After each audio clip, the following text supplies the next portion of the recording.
Você já andou por um cemitério ao anoitecer? Já sentiu essa quietude que pesa mais que o silêncio, essa paz que parece antinatural?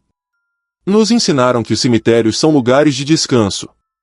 Mas para alguns, para aqueles que vestem o hábito e carregam a cruz, eles são a última linha de defesa. São os guardiões da porta entre o nosso mundo e o outro. Mas o que acontece quando essa porta se abre? O que acontece quando o horror não respeita a água benta, e as sombras não temem a cruz? O que você está prestes a ouvir não são simples contos de fogueira. São os ecos de sussurros recolhidos em confessionários, são as dúvidas que assaltam os homens de fé na solidão da madrugada. Reunimos 10 testemunhos, 10 cicatrizes na alma de sacerdotes que olharam para o abismo, e descobriram que o abismo olhava de volta para eles. Prepare-se. Apague as luzes, se tiver coragem. Porque esta noite, caminharemos pelos corredores mais escuros dos cemitérios mais assombrados do mundo, guiados por aqueles que juraram nos proteger.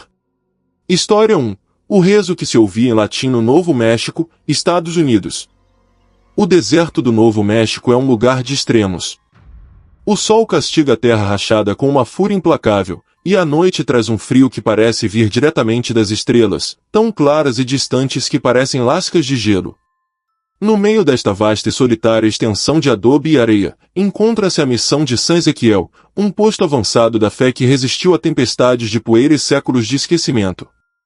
O padre Damião era o guardião desta relíquia. Um homem prático, curtido pelo sol e pelo ceticismo que a solidão traz. Sua paróquia era pequena, seus deveres simples, e suas noites, até então, silenciosas. A missão tinha um ossuário. Não era uma cripta elegante, mas um porão profundo, escavado sob o altar-mor, onde os ossos dos primeiros missionários franciscanos e dos nativos convertidos descansavam juntos. Uma pesada grade de ferro forjado, sempre fechada com um cadeado enferrujado cuja chave Damião guardava em sua escrivaninha, era a única entrada. O lugar cheirava a poeira milenária e a pedra seca. Estava, como sempre, vazio de vida. Na primeira vez que ouviu, pensou que fosse o vento. O vento do deserto pode pregar peças, ele uiva entre os cânions e assobia através das vigas de madeira velha, imitando vozes humanas. Damião estava na pequena sacristia, revisando as vestimentas para a missa de domingo, quando um murmúrio chegou aos seus ouvidos. Ele parou, com uma estola de seda roxa nas mãos. Era baixo, rítmico. Parecia latim. É o cansaço, disse a si mesmo, esfregando os olhos. Mas na noite seguinte, o som voltou. E desta vez, não havia vento. Era um rezo. Inconfundível. Requiem aeternam dona eis, domine. Um coro de vozes secas, como folhas de outono arrastadas sobre a pedra. Damião sentiu um calafrio que nada tinha a ver com a temperatura do deserto. Deixou seus aposentos e caminhou até a capela principal. A nave estava banhada pela luz azul da lua que entrava pela claraboia. O ar estava imóvel. E o som vinha, inequivocamente, debaixo de seus pés. Ele se ajoelhou em frente ao altar, junto à grade do ossuário. O cheiro de poeira estava mais intenso agora, com uma nova nuance, algo vagamente metálico, como sangue seco. Aproximou o ouvido das grades frias. As vozes eram claras, dezenas delas, sobrepostas em uma cadência desordenada, mas urgente. Elux perpetua luciateis. Quem está aí? Perguntou Damião, sua voz soando alta demais na quietude. O canto cessou. Não se apagou, foi cortado, como se uma porta tivesse sido fechada bruscamente. Um silêncio denso caiu sobre a capela. Damião esperou, com o coração batendo contra as costelas. Nada. Apenas o zumbido de seus próprios ouvidos. Passou uma semana em tensão nervosa. Dormiu pouco. Cada rangido da missão o fazia pular. Começou a duvidar de sua sanidade. Talvez a solidão finalmente o tivesse quebrado. Decidiu que precisava de provas. Uma noite, levou um gravador de voz portátil, uma velha relíquia dos anos 80 que guardava em uma gaveta. Ligou-o e o colocou sobre a grade. Naquela noite, os rezos não começaram. Em vez disso, ouviu um som diferente. Um arrastar seco. Como de um osso sendo arrastado pela terra compactada. Depois outro. E outro. Vinham da escuridão lá embaixo. Damião recuou, agarrando o crucifixo que pendia de seu pescoço. De repente, um único golpe metálico ressoou na capela, fazendo o chão vibrar. Foi o cadeado. Algo havia batido no cadeado pelo lado de dentro. Damião correu. Saiu da capela, fechou as pesadas portas de madeira e trancou a entrada por fora. Recusou-se a entrar novamente depois do anoitecer. Na manhã seguinte, com a luz protetora do sol inundando o deserto, foi recuperar seu gravador. O cadeado continuava em seu lugar, intacto. O ossuário estava em silêncio. Pegou o gravador e voltou ao seu escritório. Pressionou o play. No início, só se ouvia o chiado da fita. Depois, ouviu seus próprios passos ao deixar o dispositivo. Silêncio. Longos minutos de silêncio estático. Estava prestes a desligá-lo, aliviado, quando uma voz emergiu do alto-falante. Não era um coro. Era uma única voz. Uma voz idosa, seca como poeira, que falava um latim gutural e lento, não rezando, mas falando.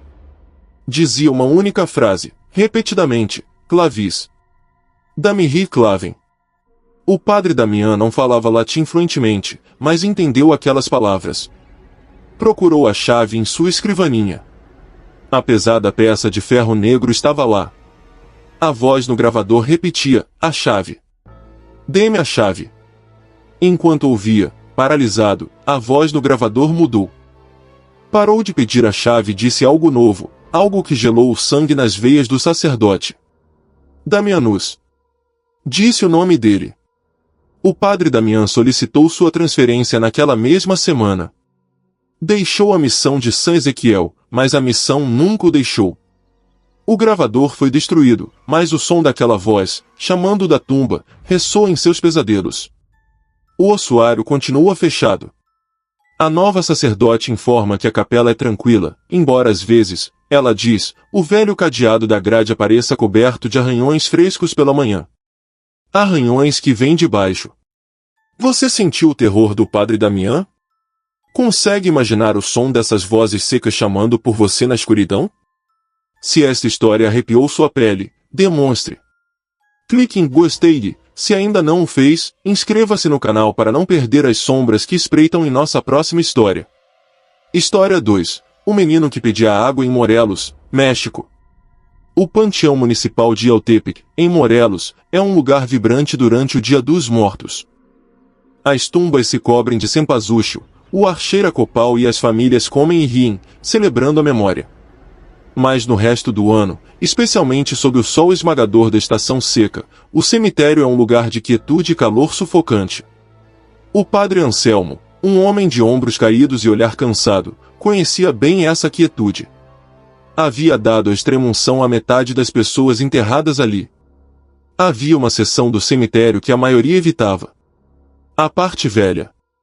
Ali, as lápides de pedra estavam desgastadas até se tornarem ilegíveis, e uma tumba em particular se destacava. Era pequena, apenas um monte de pedra e cimento rachado, coroada por um anjo de mármore ao qual faltava uma asa. A tradição local dizia que ali estava enterrado um menino, Miguelito, morto de desidratação nos anos 30, perdido nos campos de cana.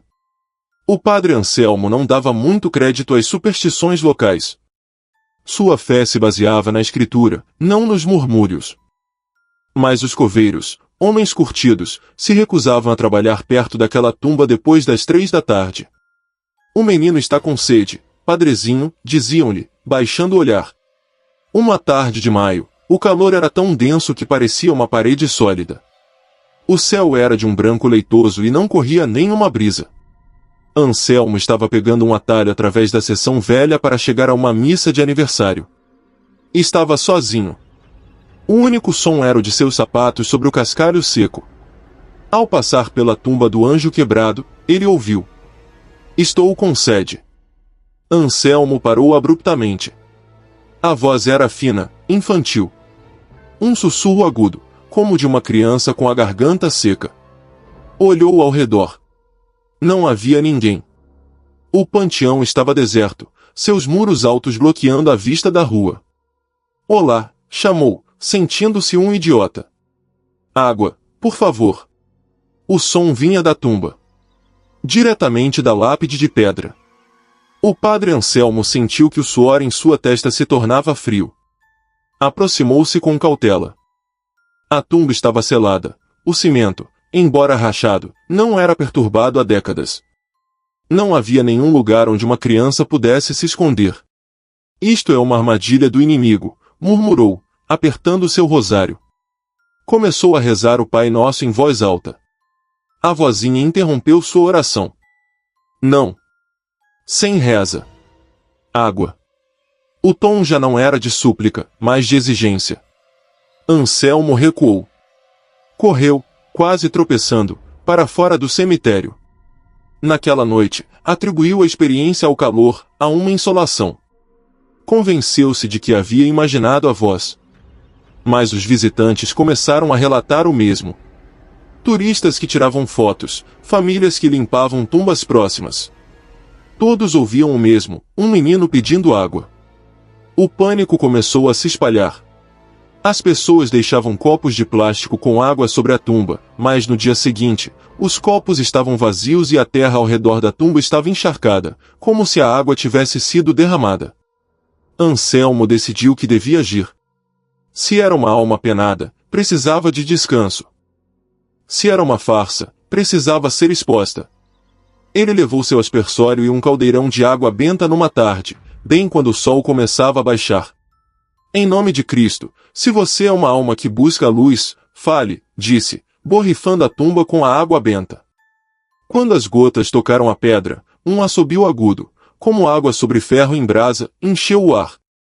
O chão tremeu levemente sob seus pés. Queima, gritou a voz, agora distorcida, gutural, já não era a de uma criança. Me queima. Mentiroso. Isto não é água. O padre Anselmo empalideceu. Isso não era uma criança. Isso não era uma alma perdida. Ele ficou paralisado de terror quando viu que a terra seca ao redor da tumba começava a escurecer, a umedecer. Mas não era água que brotava do chão. Era um líquido espesso, escuro e fétido, que cheirava a cobre e a pântano.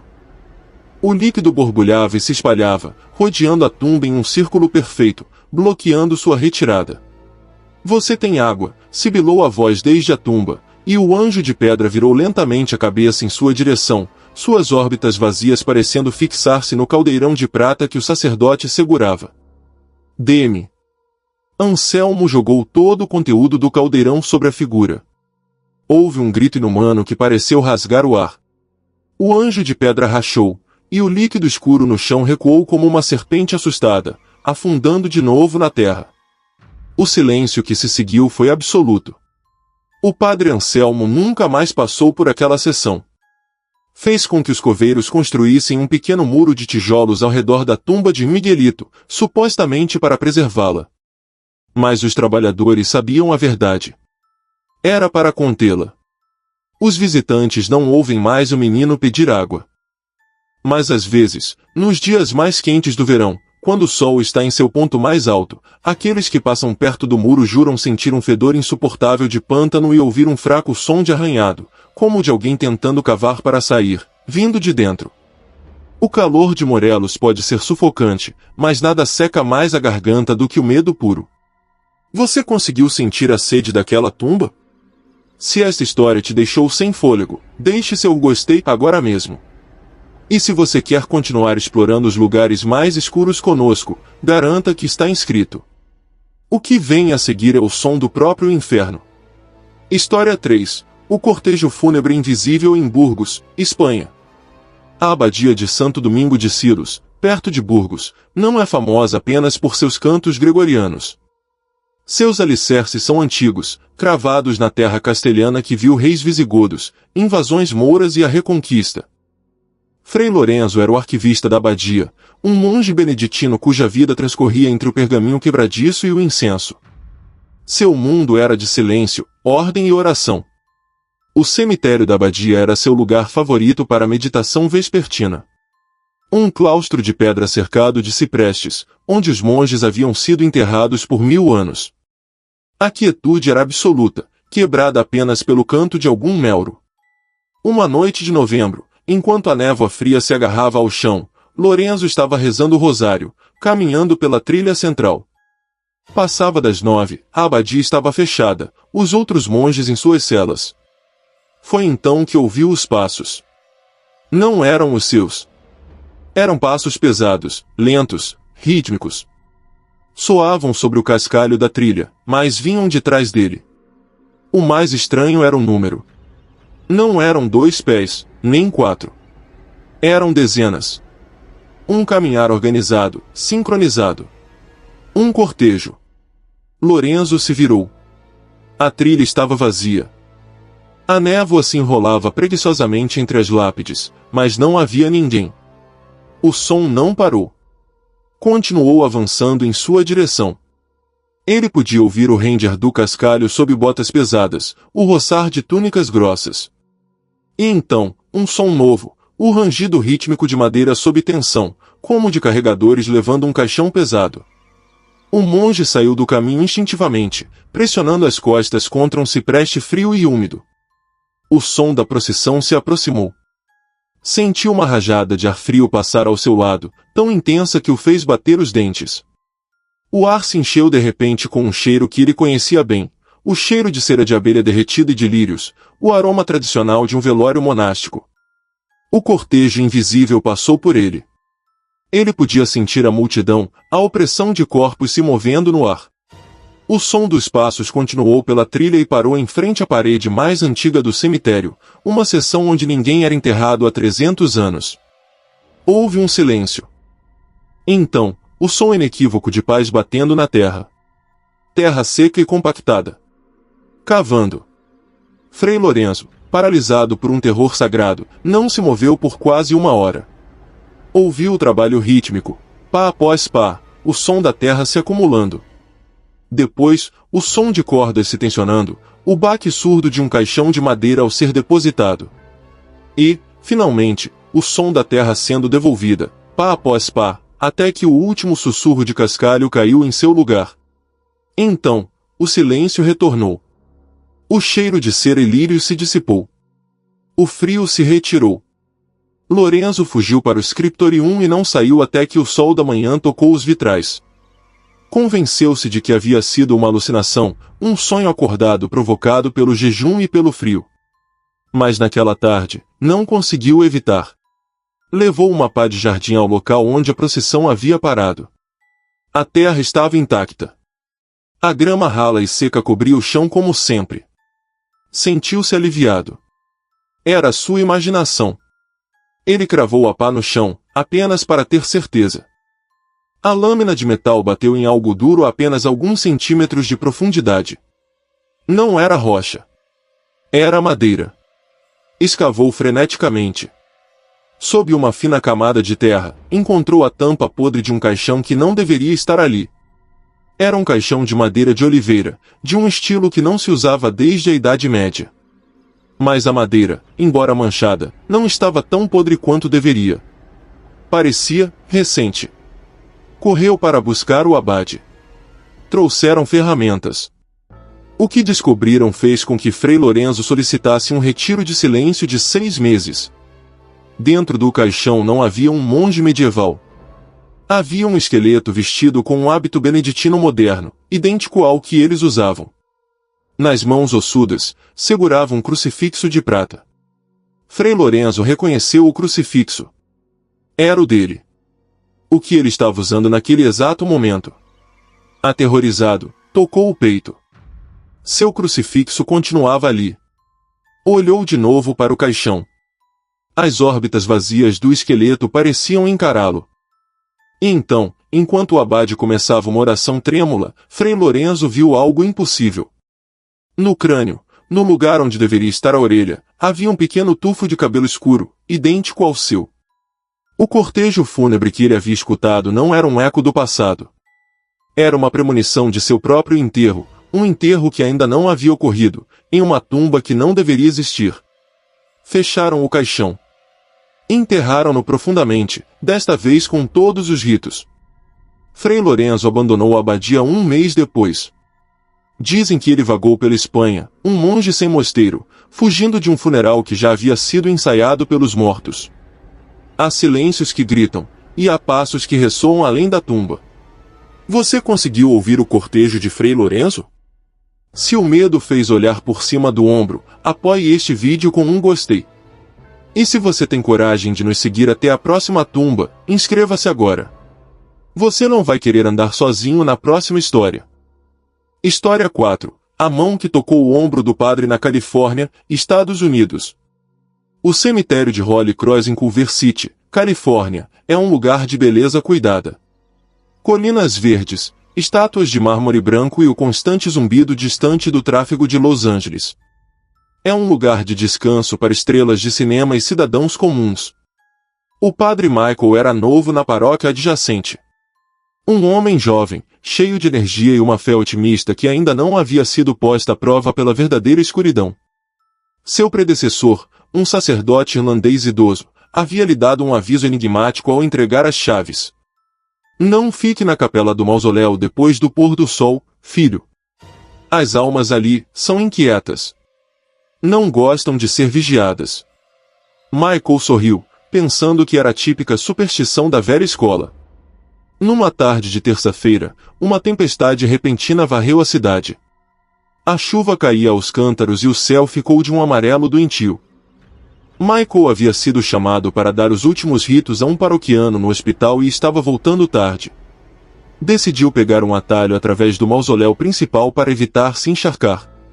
O mausoléu era uma estrutura imponente de granito e mármore, um labirinto de corredores silenciosos ladeados por criptas. O único som era o da chuva batendo no teto de vidro e seus próprios passos ressoando na pedra. O ar era frio e cheirava a mármore e a flores murchas. Ele estava no meio do caminho quando as luzes se apagaram. A escuridão foi total e instantânea. A falha elétrica mergulhou o mausoléu em uma negritude aveludada, mais profunda que a noite lá fora. Michael parou, seu coração dando um salto. Droga, ele murmurou. Pegou seu telefone, mas estava sem bateria. Estava completamente no escuro, cercado de mortos. Calma, disse a si mesmo. Eu conheço o caminho. Começou a andar lentamente, com as mãos estendidas. Uma mão tocou o mármore frio das criptas. A outra ele mantinha à sua frente. O silêncio era opressor. A chuva no teto parecia ter parado, ou talvez o granito grosso a amortecesse. Só ouvia sua própria respiração, que começava a acelerar. Começou a rezar em voz baixa. Pai nosso, que estais no céu. Enquanto caminhava pelo corredor escuro, sentiu uma mudança no ar. Uma rajada de frio intenso, como se alguém tivesse aberto a porta de um freezer. E com ela, um cheiro. Um cheiro terrível. O cheiro adocicado e penetrante de decomposição, não de flores, mas de carne. Ele cobriu o nariz com a manga. Meu Deus, será que um selo se rompeu? Às vezes, as criptas mais antigas falhavam. Santificado seja o vosso nome. Continuou rezando, sua voz tremendo. Então, ele sentiu algo. Uma pressão em seu ombro esquerdo. Ele congelou. Não foi um toque. Não foi o vento. Foram dedos. Dedos frios e ossudos que se fecharam sobre o tecido de sua camisa, apertando com uma força surpreendente. O padre Michael parou de respirar. Estava no meio de um corredor. Não havia ninguém atrás dele. Não podia ver ninguém. Ele estava sozinho. Venha a nós o vosso reino. Sussurrou, o pânico sufocando as palavras. A mão apertou mais forte. Ele podia sentir o frio penetrando sua roupa, queimando sua pele. Era um frio úmido, um frio de tumba. Tentou se virar, mas o aperto era como aço. Estava imobilizado. Atrás dele, em seu ouvido esquerdo, ouviu uma exalação.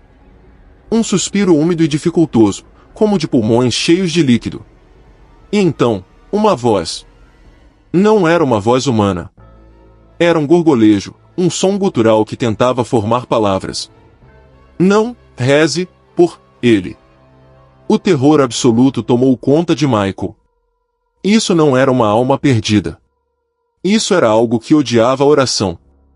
Com um grito, ele usou toda a sua força para se libertar. Lançou-se para a frente, tropeçando na escuridão. O aperto desapareceu. Correu às cegas pelo corredor, batendo contra as paredes de mármore, sem se importar com a dor. Só precisava sair. Viu uma fraca luz cinzenta no final do corredor, as portas de saída. Ele rompeu na tempestade, caindo de joelhos no gramado encharcado, ofegando sob a chuva torrencial. Estava tremendo tão violentamente que mal conseguia ficar em pé. Ficou ali, na chuva, até que um guarda de segurança o encontrou uma hora depois, murmurando a Ave Maria repetidamente. No dia seguinte, voltou ao mausoléu. As luzes funcionavam. O corredor estava impecável. Não havia cheiro algum. Foi ao escritório de registros e procurou quem estava enterrado na cripta exata onde havia sido agarrado. A placa de bronze dizia, Arthur Crowley. De 1888 a 1930. Não havia mais informações. Mas naquela noite, investigando nos arquivos da paróquia, encontrou uma velha caixa de jornais. Uma manchete de 1930 chamou sua atenção, o homem que amaldiçoou a Deus. Assassino de Culver City morre sem remorso. O artigo descrevia Arthur Crowley, um homem que havia assassinado sua própria família e que, em sua execução, havia se recusado a receber um sacerdote, usando suas últimas palavras para blasfemar. Havia sido enterrado em Holy Cross apenas porque sua família, envergonhada, havia pago pela cripta anos antes. O padre Michael entendeu então o aviso de seu predecessor. E entendeu o que a mão lhe havia pedido. A cripta de Arthur Crowley estava localizada bem ao lado da de uma criança pequena que havia morrido de leucemia, uma criança pela qual Michael costumava parar para rezar. A mão em seu ombro não era de uma alma perdida. Era de uma alma condenada, um guardião ciumento de sua escuridão, que não tolerava a luz de uma oração, nem mesmo se fosse para seu vizinho. Michael solicitou que um selo de cera benta fosse colocado na cripta de Crowley. Mas quando ele vai ao mausoléu, não reza mais em voz alta. Você sentiu o frio desses dedos no seu ombro? Às vezes, a escuridão não apenas observa, mas também toca. Se esta história gelou seu sangue, precisamos do seu gostei como uma vela na escuridão. Inscreva-se se tiver coragem de descobrir o que mais se esconde no mármore frio da noite. História 5. A tumba que amanhecia aberta em Oaxaca, México. Nas colinas que rodeiam a cidade de Oaxaca, existe um pequeno panteão comunal, tão antigo que as raízes das árvores de copal deslocaram as lápides. É um lugar de terra vermelha e cruzes de madeira desgastadas. O padre Matias era o sacerdote da aldeia próxima. Um homem zapoteca, cuja fé católica era tingida pelo respeito às tradições antigas, à terra e aos espíritos que a habitavam. Havia uma tumba que sempre o havia inquietado. Pertencia a um homem conhecido em vida como Dom Mauro, um fazendeiro cruel que havia morrido 50 anos antes, odiado por todos. Sua tumba era de cimento, mas, ao contrário das outras, nenhuma flor crescia sobre ela. Nem mesmo mato. O problema começou numa manhã de segunda-feira. O coveiro, um homem chamado Jorge, encontrou o padre Matias com os olhos esbugalhados. Padre, o senhor tem que ver isso. É a tumba de Dom Mauro. Foram ao local. A terra sobre o retângulo de cimento estava remexida. Não era uma escavação profunda, mas a camada superior de terra vermelha estava revirada, cheia de marcas de pás e marcas de mãos. O mais perturbador era que a terra estava espalhada para fora, como se a força tivesse vindo de baixo. São vândalos, Jorge. Ou talvez um animal, disse Matias, embora soubesse que nenhum coiote cavaria em cimento. Limparam a desordem, compactaram a terra e o padre Matias borrifou água benta, murmurando uma oração pela paz. Na manhã seguinte, estava pior. A terra não estava apenas remexida. A pesada laje de cimento que cobria a tumba, uma peça que exigiria 4 homens para mover, havia sido deslocada vários centímetros para o lado, deixando uma abertura escura. O pânico tomou conta de Jorge. Ele está saindo, padre. Eu disse que ele estava saindo. Matias, embora profundamente assustado, tentou manter a calma. Reuniram vários homens da vila. Com grande esforço, empurraram a laje de volta ao lugar. Selaram-na com uma nova mistura de cimento fresco. Que Deus perdoe sua alma e cele esta tumba, rezou Matias, marcando a cruz no cimento úmido. Naquela noite, ninguém na vila dormiu bem. Os cães latiram até o amanhecer. Na manhã seguinte, o padre Matias foi ao panteão sozinho, ao alvorecer. O coração lhe batia com força. Ele viu a tumba desde a entrada. O cimento fresco estava destroçado, feito em pedaços, como se uma explosão tivesse ocorrido de dentro. A laje de cimento havia sido jogada a 1 metro de distância, quebrando uma cruz de pedra próxima. A tumba estava aberta. Um buraco negro e retangular bocejava para o céu cinzento do amanhecer. O cheiro que emanava era insuportável, uma mistura de terra úmida, amônia e carne podre. Matias se aproximou, segurando sua estola contra a boca. Espiou dentro do buraco. Estava escuro, mas ele podia distinguir o caixão de madeira barata lá embaixo. Ou, melhor, o que restava dele. A tampa do caixão estava feita em lascas. Lascas que apontavam para fora. Deus Todo-Poderoso, sussurrou. Então ele viu as pegadas. Saíam do buraco. Não eram pegadas de sapatos. Eram pegadas de pés descalços, cobertas de terra de tumba. Mas estavam erradas. Os dedos estavam torcidos em ângulos antinaturais, e o calcanhar se cravava na terra com uma força inumana. E deixavam um rastro úmido e escuro. O padre Matias seguiu o rastro com o olhar, seu sangue gelando. As pegadas saíam da tumba, cruzavam o panteão, passavam pelo portão de ferro enferrujado e se dirigiam para a vila. Um grito rompeu o silêncio da manhã. Vinha da casa dos Aguilar, descendentes diretos da família que Dom Mauro havia roubado suas terras décadas antes. Matias correu, sua batina voando. Encontrou a matriarca da família, Dona Elodia, em seu pátio, apontando para a porta de sua casa, muda de terror. Na porta de madeira, havia 5 marcas de arranhões profundos, e um punhado de terra vermelha e úmida, a mesma terra do panteão, lambuzada na fechadura. E no degrau da entrada, havia 2 pegadas perfeitas de pés descalços, viradas para casa, como se a coisa tivesse parado para esperar antes de retornar à sua tumba ao amanhecer. Naquele dia, o padre Matias não celebrou uma missa. Ele oficiou um ritual que sua voz apoteca lhe havia ensinado. Reuniu os homens, encheram o caixão de Dom Mauro com cal viva, sal e obsidiana. Trouxeram um pedreiro e construíram uma capela de tijolo sólido em cima da tumba, selando-a completamente. O padre Matias a consagrou, não a Deus, mas como uma prisão. A tumba nunca mais se abriu. Mas a capela de tijolo, dizem na vila, está sempre fria ao toque, mesmo sob o sol escaldante de Oaxaca. E às vezes, à noite, os que vivem perto do panteão ouvem um som surdo e rítmico, vindo de debaixo da terra, o som de alguém, ou algo, batendo no tijolo por baixo, tentando terminar seu passeio. Existem tumbas que não são feitas para descansar, mas para conter. Você conseguiu sentir o cheiro do terror que emanava daquela tumba aberta? Se seu coração bate forte, aperte o botão gostei como se estivesse selando essa tumba. E inscreva-se, porque as sombras da Espanha nos esperam, e desta vez, elas não projetam sombra. História 6. A figura que andava entre as tumbas mas não deixava sombra em León, Espanha. O mosteiro de São Pedro de Montes, na região de El Bierzo, León, é um lugar que se agarra às montanhas. Suas pedras são frias e sua história, turbulenta. O padre Alonso era o único sacerdote permanente ali, um homem acostumado à solidão e aos amanheceres gélidos. Sua rotina era imutável. Acordava às 4h30 da manhã para o ofício de laudes, e observava o amanhecer da janela de sua cela, que dava para o antigo cemitério monacal.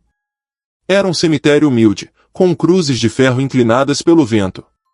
Alonso observava enquanto o céu passava do negro ao índigo, e depois a um cinza pálido. Uma manhã de inverno, enquanto a primeira luz cinzenta tocava as lápides, algo se movia lá embaixo. Alonso semicerrou os olhos. Era uma figura. Parecia um monge, encapuzado, andando lentamente entre as tumbas. Sua primeira reação foi de confusão. Nenhum outro monge deveria estar ali. Talvez Frei Santiago não conseguiu dormir, pensou, referindo-se ao único outro habitante temporário, um monge visitante. Mas a figura era estranha. Movia-se com uma fluidez que não era humana, deslizava mais do que andava. E era escura.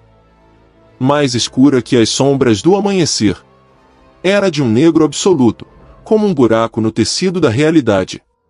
Alonso observou, intrigado, enquanto a figura parava ao lado da tumba de um abade do século XII. O sol estava prestes a romper o horizonte. A luz cinzenta se intensificava, e as sombras dos ciprestes e das cruzes começavam a se desenhar, longas e finas, sobre a grama coberta de geada. Foi então que Alonso sentiu que o mundo parava. O sol apareceu, e a luz dourada atingiu o cemitério. A cruz de ferro projetou uma sombra longa. O cipreste projetou uma sombra longa.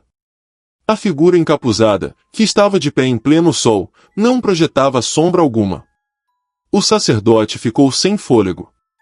O sol a iluminava diretamente, mas a luz parecia ser absorvida por ela. Era uma silhueta de escuridão contra um fundo iluminado. Enquanto observava, horrorizado, a figura virou lentamente a cabeça em direção à sua janela. Alonso não podia ver um rosto sob o capuz. Viu apenas uma negritude mais profunda, um vazio que parecia atrair a luz do quarto. Sentiu uma vertigem repentina, uma náusea que subia de seu estômago. A figura levantou uma mão, lentamente, num gesto que poderia ter sido uma saudação ou uma ameaça. E então, simplesmente, se dissolveu. Não foi embora, não andou. Desfez-se como fumaça negra no vento, deixando o cemitério vazio sob o sol da manhã. Alonso correu escada abaixo. Saiu para o ar gelado, sua respiração formando nuvens de vapor. Chegou ao local onde a figura havia estado. A geada cobria o chão, exceto em um lugar. Onde a figura estivera de pé, havia uma mancha de terra nua, na forma perfeita de uma silhueta humana. A grama não estava amassada, estava morta. A geada havia derretido e evaporado em um instante. Ele se ajoelhou e tocou a terra. Estava quente. Não, estava muito quente, como se um ferro de marcar tivesse sido pressionado contra o chão. Alonso passou o dia investigando os arquivos do mosteiro. O que encontrou o perturbou mais do que a própria aparição. Encontrou o diário de um monge de 1745. O diário descrevia uma crise no mosteiro. Um monge, Frei Benito, havia sido acusado de praticar alquimia e de dialogar com as sombras. Havia sido julgado pela própria abadia e condenado por heresia. A sentença foi terrível, não foi executado, mas apagado. Segundo o diário, Frei Benito foi levado ao cemitério ao amanhecer e submetido a um ritual arcaico, um donatio memoriae, condenação da memória, que buscava não apenas matar seu corpo, mas destruir sua alma, despojando de seu nome, seu rosto e sua sombra, o testemunho de sua existência perante Deus. O diário terminava com uma frase arrepiante: o ritual funcionou, mas tememos o que criamos. O que resta não pertence nem a Deus nem ao diabo. Apenas espera a luz para lembrar que já não pode tocá-la. O padre Alonso entendeu. O que ele tinha visto não era um fantasma. Era uma ausência. Um ser de pura escuridão, despojado de seu reflexo, condenado a andar na primeira luz do dia, o único momento em que sua falta de sombra se tornava evidente. Naquela tarde, Alonso foi falar com Frei Santiago, o monge visitante. Encontrou-o em sua cela, pálido e tremendo. Padre Alonso, sussurrou Santiago. Ontem à noite tive um sonho terrível. Sonhei que um homem sem rosto entrava em minha cela e me roubava algo. O que ele roubava, irmão? Perguntou Alonso, temendo a resposta. Frei Santiago olhou para suas mãos. Meu crucifixo. Mas o mais estranho foi ao acordar. Saí para caminhar pelo claustro ao amanhecer. Padre, olhei para o chão. Por um segundo, juro por Deus que por um segundo, não pude ver minha própria sombra. O padre Alonso fechou as portas do mosteiro a todos os visitantes naquele dia. A figura sem sombra não estava apenas andando, estava procurando uma sombra para roubar. A luz revela a verdade, mas o que acontece quando a verdade é que algo anda na luz e não deixa marca? Você consegue imaginar essa escuridão perfeita? Se esta história lhe tirou o fôlego, presenteie-nos com um gostei. Seu apoio é a luz que nos guia. Inscreva-se, porque o próximo relato nos leva a um enterro onde algo além de tristeza pinga do caixão. História 7. O caixão que pingava água gelada no Colorado, Estados Unidos. As montanhas rochosas no Colorado são um lugar de beleza majestosa e clima imprevisível. Mas naquele dia, no pequeno cemitério de Leadville, o céu era de um azul brilhante e implacável. Havia uma seca, a terra estava tão seca que a poeira se levantava a cada passo. O padre Thomas estava oficiando um enterro. Um homem local, um velho minerador, estava sendo sepultado. Era um funeral simples. Um punhado de enlutados vestidos de preto, suando sob o sol da tarde.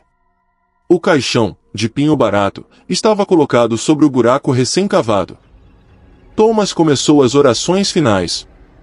Cinzas às cinzas, pó ao pó. Enquanto falava, algo captou sua atenção. Um som. Um gotejar rítmico. Ploc, ploc, ploc.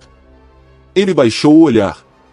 Do caixão, bem na junta onde a tampa se unia à caixa, pingava água. Ele estava confuso. Era um dia seco e quente. O corpo havia sido embalsamado. Não deveria haver nenhum líquido.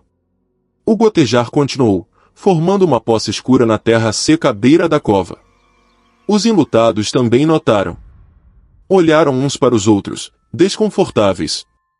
O filho do falecido, um homenzarrão rude, franziu o senho. Padre, o que é isso? Perguntou a viúva, sua voz tremendo. Thomas se aproximou com cautela. Estendeu a mão e tocou a poça. Imediatamente retirou os dedos com uma exclamação sufocada. Estava gelada. Não estava fresca. Estava tão fria como o gelo, um frio que doía. Em um dia de 30 graus centígrados, a água que pingava do caixão estava quase congelada. Deve ser a condensação do processo de embalsamamento, mentiu Thomas, tentando acalmar a família. Mas ele sabia que isso era impossível. O gotejar ficou mais rápido. Ploc, ploc, ploc, ploc. Já não era um gotejar, era um filete. A poça se tornou um riacho que começou a serpentear em direção à cova. E então, o vapor começou a sair. Do caixão, um vapor branco, como a respiração em uma noite de inverno, começou a emanar das juntas. O caixão estava irradiando um frio antinatural. A madeira de pinho começou a se cobrir com uma fina camada de geada branca. A viúva gritou. Desçam o caixão. Agora, ordenou Thomas aos funcionários da funerária. Os homens, pálidos e assustados, se apressaram em acionar as correias para descer o féretro. Mas enquanto faziam, a água gelada jorrou com mais força. De repente, houve um forte estalo. A madeira do caixão, congelada e molhada, se curvou. Uma das tábuas laterais se partiu. Da fresta, a água gelada saiu em jatos, como se estivesse sob pressão. Mas já não era água limpa. Era um líquido espesso, acinzentado e opaco, que cheirava a ozônio e a carne crua. O líquido caiu em cascata dentro da cova. E quando tocou o fundo de terra seca, não foi absorvido. Sibilou. A terra congelou ao contato, tornando-se negra e dura como cristal. Os enlutados recuaram horrorizados. O padre Thomas levantou seu crucifixo, sua voz tremendo enquanto recitava a oração a São Miguel. O caixão se acomodou no fundo da cova, agora meio cheia daquele líquido cinza e fumegante. O vapor gelado subia do buraco como se fosse a entrada para o inverno eterno. Terra!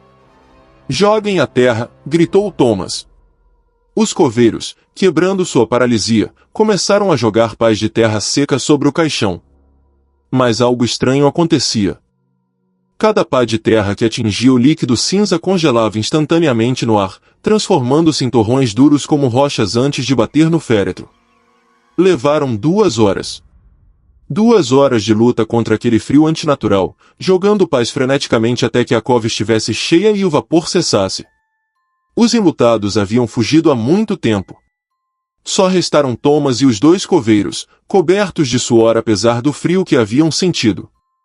O que era aquilo, padre? Perguntou o coveiro mais velho, sem fôlego. Thomas olhou para a tumba recém-coberta.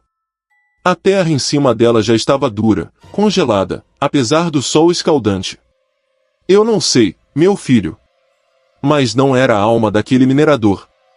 Ele investigou a história do minerador. Descobriu que o homem não havia morrido de causas naturais, como a família dizia. Ele havia se perdido em uma nevasca nas montanhas um mês antes. Encontraram-no congelado, sólido como gelo. Mas a família, por vergonha ou negação, havia dito que ele morreu em sua cama. Eles o haviam enterrado. Mas o inverno que o levou, aparentemente havia se recusado a deixá-lo ir. O padre Thomas fez questão de que aquela tumba fosse abençoada todos os anos, um pouco antes da primeira nevasca. Porque ele temia que, se não o fizesse, o inverno que vivia sob aquela lápide decidisse reivindicar mais do que apenas o velho minerador. Existem frios que não pertencem a este mundo, frios que queimam a alma. Você conseguiu sentir a geada daquele caixão? Se um calafrio percorreu sua espinha, congele o botão de gostei. E inscreva-se se quiser calor, porque a próxima história nos leva a Querétaro, onde uma idosa reza por aqueles que ainda não morreram. História 8. A idosa que rezava pelos vivos em Querétaro, México. O Templo de Santa Rosa de Viterbo, em Querétaro, é uma joia do barroco. Seus intrincados retábulos dourados e seus muros grossos fornecem um refúgio do burburinho da cidade. O padre Julián amava aquele templo. Levava 30 anos ouvindo confissões ali. Havia ouvido de tudo, pecados de avareza, de luxúria, de ira. Mas nada o havia preparado para Dona Inés. Dona Inés era uma figura constante. Uma idosa minúscula, sempre vestida de luto negro, com um rosário de madeira escura agarrado em suas mãos artríticas. Chegava todos os dias às 5 da tarde, ajoelhava-se no mesmo banco da última fila e rezava em um murmúrio incessante. Parecia inofensiva. Uma das muitas beatas que dedicam seus últimos anos à oração. Mas o padre Julián começou a notar algo estranho. Dona Inés não rezava pelas almas do purgatório, como era habitual. Rezava pelos vivos. E o fazia com uma urgência dilacerante. Numa terça-feira, Julián passava perto dela enquanto limpava o batistério. Pôde ouvir seu murmúrio. E pela alma de Dom Fernando Aguilar. Tenha piedade dele, Senhor. Receba-o esta noite. Dê-lhe uma morte rápida. Que ele não sofra. O padre Julián parou. Dom Fernando Aguilar era o dono da padaria local. Um homem robusto, de uns 50 anos, que Julián havia visto naquela mesma manhã comprando o jornal. Estava perfeitamente vivo. Julián se aproximou da idosa. Dona Inés, a senhora está bem? Dom Fernando goza de boa saúde. A idosa levantou o olhar. Seus olhos eram leitosos, quase cegos pelas cataratas, mas pareciam olhar através dele. O senhor me disse, padrezinho. O fio dele se rompeu esta tarde. Estou rezando por sua viagem. O sacerdote, desconfortável, deixou-a e atribuiu suas palavras à senilidade. Naquela noite, o telefone da casa paroquial tocou. Era a esposa de Fernando Aguilar, histérica. Dom Fernando havia sofrido um aneurisma cerebral massivo enquanto jantava. Morreu instantaneamente. O padre Julián sentiu um vazio no estômago. Era uma coincidência. Uma terrível coincidência. 2 dias depois, ouviu Dona Inés novamente. Desta vez, ele a ouviu com atenção.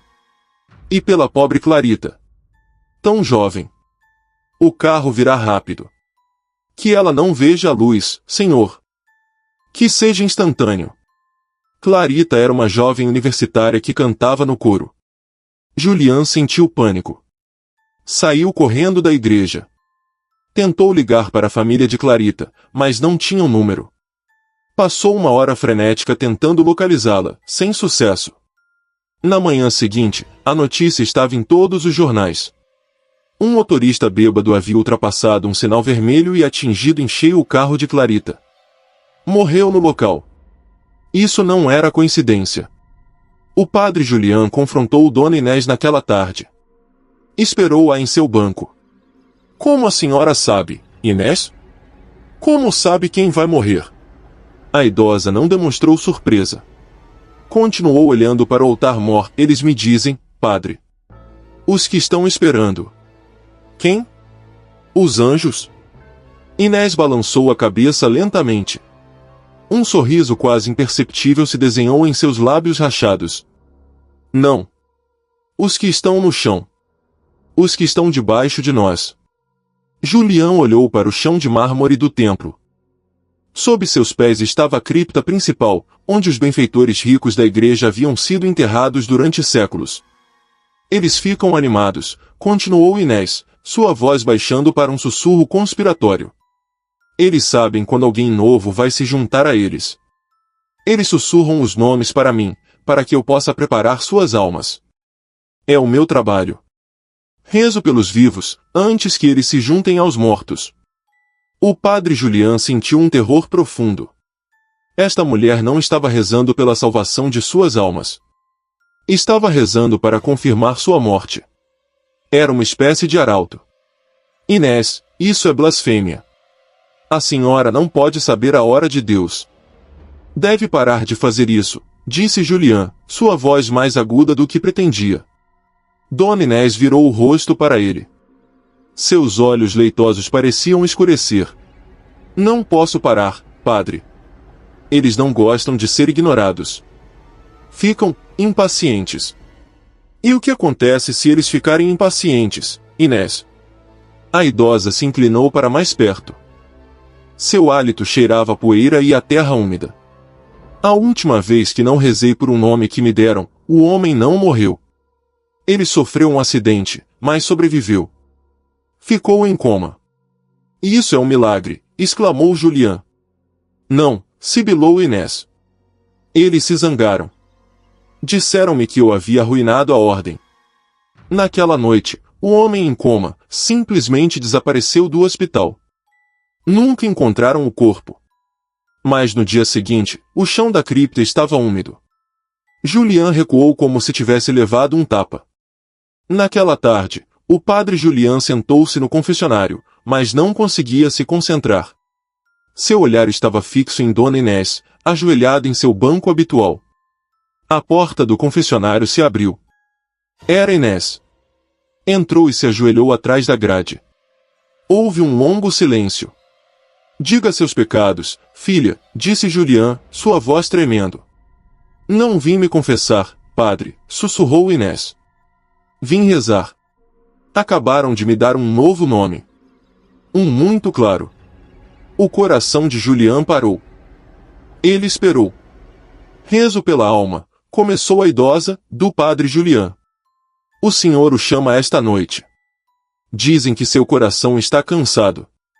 Dizem que estão ansiosos para conhecê-lo. Rezaremos para que seja rápido. O padre Julian saiu disparado do confessionário, hiperventilando. Fugiu do templo, correu para seus aposentos e se trancou. Sofreu um ataque de pânico tão severo que acreditou que as palavras da idosa estavam se tornando realidade. Ele sobreviveu à noite. Na manhã seguinte, foi ao templo. Estava vazio. Dona Inés não estava em seu banco. O padre Julian sentiu um alívio avassalador. Talvez ele estivesse errado. Talvez ela finalmente tivesse ido embora. Mas então o sacristão o chamou. Chamou-o até a entrada da cripta. A pesada laje de pedra havia sido movida. E no degrau superior, jazia um rosário de madeira escura. Dona Inés havia sumido. Ninguém nunca mais a viu. O padre Julian não sabe se seus protetores finalmente a reivindicaram por sua falha, ou se ela simplesmente se juntou a eles. Mas cada vez que ele celebra uma missa, ele olha para o chão de mármore e se pergunta se os mortos lá embaixo estão sussurrando seu nome, esperando pacientemente que a profecia se cumpra. Há orações que salvam, e há orações que condenam. Você ouviu o sussurro de Dona Inés? Ela estava rezando por você? Se esta história o fez duvidar da piedade, deixe seu gostei. E inscreva-se, porque na próxima história, os sinos dobram pelos mortos, embora a Torre do Sino não exista mais. História 9. O sino invisível que anunciava enterros em Girona, Espanha.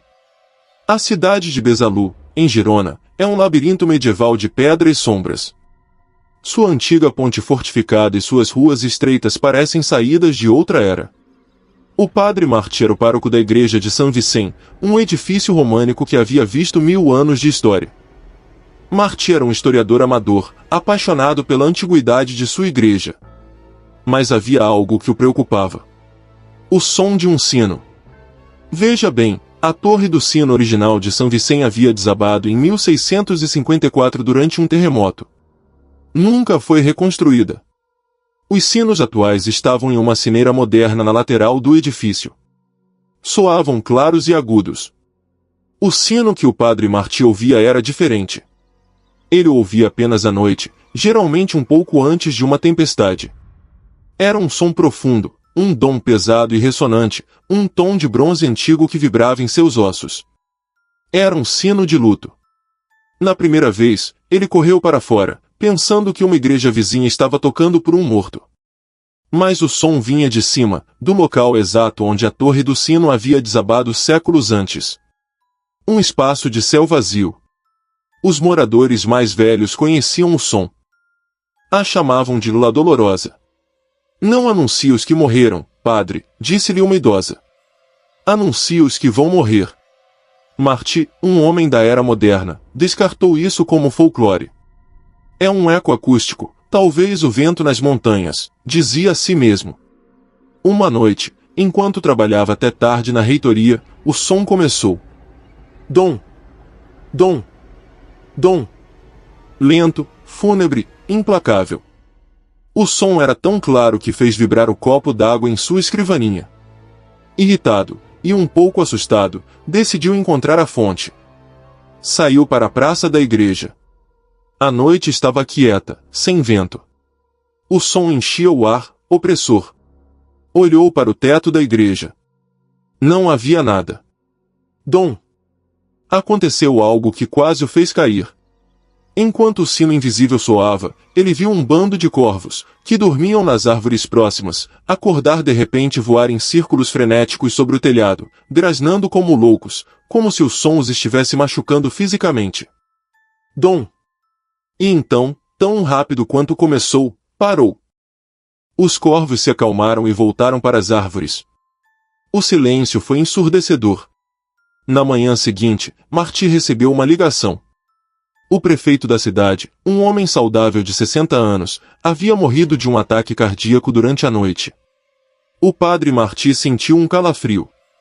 Verificou os registros da igreja. La Dolorosa havia soado na semana anterior. No dia seguinte, uma mulher morreu em um acidente de carro. Soou 2 semanas antes. Morreu um menino de pneumonia. O sino fantasma não era um eco. Era um presságio. Martí ficou obcecado. Subiu ao sótão da igreja, procurando qualquer coisa. Entre vigas empoeiradas e estátuas de santos quebradas, encontrou um baú de madeira podre. Dentro, havia um livro de registros do século XVII. Ele encontrou a entrada sobre o terremoto de 1654. Um monge que a escreveu descreveu o horror da torre do sino desabando. Mas acrescentou uma nota arrepiante à margem. O sineiro, Frei Miguel, recusou-se a evacuar. Jurou que tocaria o sino de luto até que a ira de Deus passasse. Seus irmãos ouviram tocar enquanto as pedras caíam. O corpo de Frei Miguel nunca foi encontrado. Nem ele, nem o grande sino La Dolorosa. Acreditamos que foram engolidos pela terra sob os escombros, sepultados juntos. Que Deus tenha piedade de sua alma, pois parece que seu dever ainda não terminou. O padre Martí fechou o livro, suas mãos tremendo. O sino e o sineiro continuavam ali, enterrados sob os alicerces, presos em um ciclo eterno de seu último dever, anunciar a morte. O terror se tornou um fardo. Cada vez que Martí ouvia aquele sino, sabia que nas próximas 24 horas, alguém de seu rebanho morreria. Tornou-se um relógio da morte que só ele podia ouvir com clareza. Uma noite, o sino soou novamente. Dom! Dom! Dom! Marty se ajoelhou na igreja vazia. Por favor, Deus, não mais. Por quem ele dobra esta noite? A quem devo preparar? Ele se sentou no banco, esperando o amanhecer, esperando o telefonema que traria a má notícia. Mas a chamada nunca veio. Passou o dia todo. Não houve notícias de mortes. Nem acidentes. Nem doenças repentinas. O padre Marty sentiu-se aliviado pela primeira vez em meses. Quebrou, pensou. Graças a Deus, o eco parou. Naquela noite, ele foi dormir com uma sensação de paz. Na manhã seguinte, o sacristão encontrou a igreja fechada. Preocupado, foi à reitoria. O padre Marty estava em sua cama. Parecia dormir, mas estava frio. Havia morrido pacificamente durante a noite, de uma falha cardíaca. O sacristão, um homem local que conhecia as lendas, fez o sinal da cruz e correu para a igreja. Subiu na sineira moderna e começou a tocar os sinos, anunciando a morte do sacerdote para toda a cidade. Mas enquanto fazia, jurou que podia ouvir, muito fracamente, vindo de debaixo da terra, o profundo dom de um sino de bronze muito maior, soando em contraponto, como se saudasse o novo membro de sua congregação. La Dolorosa havia soado pela última vez para o único homem que realmente a ouvia. Às vezes, os avisos mais assustadores não vêm do futuro, mas de um passado que se recusa a ser enterrado. Você conseguiu ouvir o sino fantasma? Se o som fúnebre ressoou em sua alma, toque o botão de gostei. E inscreva-se, porque nossa última história nos leva a um funeral onde o sacerdote não reza sozinho. História 10. A voz que repetia as orações do padre Indiana, Estados Unidos. O meio-oeste americano tem um tipo de silêncio particular. Um silêncio plano, pesado, que se estende sobre os intermináveis campos de milho. O cemitério de Saint Augustine, em uma zona rural de Indiana, era cercado por esses campos. O padre Frank era um homem de fé simples. Acreditava em Deus, no diabo e na santidade do descanso final. Era um dia cinzento e úmido de outono. O ar cheirava a terra molhada e a folhas podres. Frank estava oficiando o funeral de uma mulher muito idosa, a última de sua geração na cidade. A congregação era pequena, alguns parentes distantes e o pessoal da funerária. O caixão estava suspenso sobre a cova aberta. A terra escavada ao lado formava um monte marrom e úmido. Frank abriu seu livro de ritos. Confiamos a alma de nossa irmã Elizabeth ao Senhor. Enquanto falava, ouviu um eco. Era baixo, quase inaudível. Um sussurro. Ao Senhor, repetiu a voz. Frank parou. Olhou para os enlutados. Estavam a vários metros de distância, cabisbaixos. Olhou para o diretor da funerária. O homem estava olhando para o celular. Ninguém mais parecia ter ouvido. Deve ser o vento, pensou, embora não se movesse uma única folha. Ele continuou. Na esperança segura e certa da ressurreição. A ressurreição, sussurrou a voz novamente. Desta vez foi mais clara. E não era o vento. Era uma voz rouca, gutural. E vinha, de baixo. Frank olhou para a cova. O buraco escuro parecia encará-lo de volta. Sentiu um suor frio brotar em sua nuca. Tentou ignorar. Elevou a voz, tentando abafar o sussurro. Que o Senhor te abençoe e te guarde. Que o Senhor faça brilhar seu rosto sobre ti. Brilhar, seu rosto, sobre ti, repetiu a voz, desta vez mais forte. O tom era zombeteiro. Havia uma nuance úmida nela, como se falasse através de água ou terra. Agora os enlutados ouviam. Uma jovem levantou a cabeça, seus olhos cheios de confusão e medo.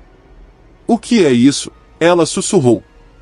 O padre Frank sentiu o pânico tomar conta dele. Isso era uma profanação. Em nome de Jesus, cale-se, gritou, não para vós, mas para si mesmo. continuou com a oração, falando rápido, quase gritando as palavras. Cinzas as cinzas, pó ao pó. Pó ao pó. A voz gritou de dentro da tumba, tão alto que fez o chão vibrar. Não era um sussurro. Era um rugido gutural, quebrado, cheio de terra e raiva. A jovem enlutada gritou e desmaiou. O diretor da funerária deixou o telefone cair. O padre Frank, tremendo de fúria e medo, agarrou seu aspersório de água benta. Exorcizo-te, imundissime spiritus. Spiritus, zombou a voz do buraco, imitando sua cadência.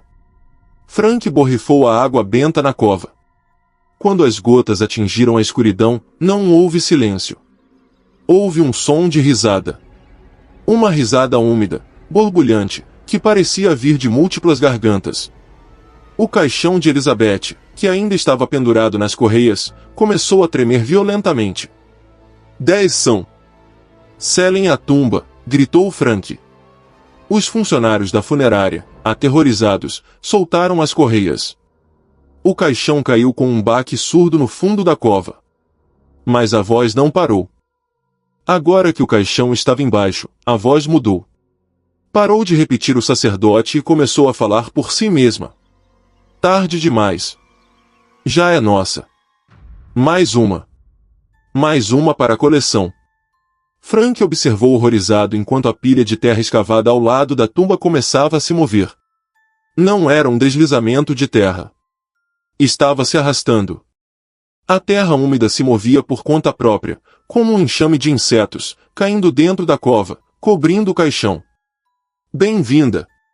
Elizabeth, gorgolejou a voz, enquanto a terra a enterrava. Em menos de 1 minuto, a cova se encheu sozinha. A terra se moveu com uma eficiência horrível, cobrindo o caixão e depois se nivelando, como se nunca tivesse havido um buraco. O silêncio que se seguiu foi absoluto. Os campos de milho sussurravam. A jovem continuava desmaiada. O padre Frank ficou olhando para a terra fresca. O funeral havia terminado. A entidade sob o cemitério de Saint Augustine havia oficiado o enterro. Frank renunciou àquela paróquia. Mudou-se para um mosteiro no deserto, onde o único som é o vento. Mas nunca oficiou outro funeral ao ar livre. Porque ele teme que, se voltar a falar sobre uma tumba aberta, algo debaixo dele, algo antigo, faminto e feito de terra, decida se juntar à oração e dar as boas-vindas ao recém-chegado. Existem ecos que não queremos ouvir. Ecos que vêm de um lugar que não conhece a piedade. Você conseguiu ouvir a voz debaixo da terra? Se a narração desta noite o deixou sem palavras, deixe seu gostei como um sinal de que você sobreviveu. E inscreva-se. Porque o mundo está cheio de cemitérios, e cada tumba tem uma história que espera ser contada. Boa noite, e cuidado por onde anda.